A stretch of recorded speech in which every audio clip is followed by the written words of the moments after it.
আসসালামু আলাইকুম। এটা হচ্ছে তুত ফল বা তুত গাছ, যেটা থেকে ওই যে রেশম পোকা দিয়ে শাড়ি বানানো হয় বা সুতা বানানো হয়। এটা আমাদের বাড়িতে বিশাল বড় গাছ আছে। এটা এত পরিমাণে ধরছে এবার, মানে প্রত্যেকবারে বেশি পরিমাণে ধরে। যেহেতু এটা সিজনাল এখন, সেহেতু প্রচুর পরিমাণে ধরছে এটা। এটা খেতে যেমন মিষ্টি তেমন সুস্বাদু এবং পুষ্টিকর। এটা কিন্তু ডাল থেকেই হচ্ছে কলম করা হয়। এই যে গাছ, এটা এটা আমাদের বাড়িতে আছে। আমার বোন হচ্ছে এটা কলম করে হচ্ছে সেল করে নন সিজনে। এটা 12 মাসই ধরে আমাদের এখানে। এই যে এখানে কলম করা হয়েছে, ডাল কেটে কেটে বোনা হয়েছে, এটা হয়ে গেছে। এগুলো নন সিজনে হচ্ছে আমার বোন সেল করে দেয়। এটা কি গাছ আসলে আমি জানি না।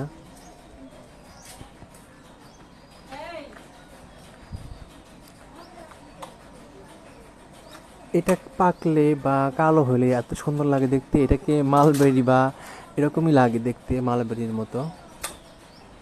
প্রত্যেকটা ডালে ডালে হাজার হাজার প্রায়।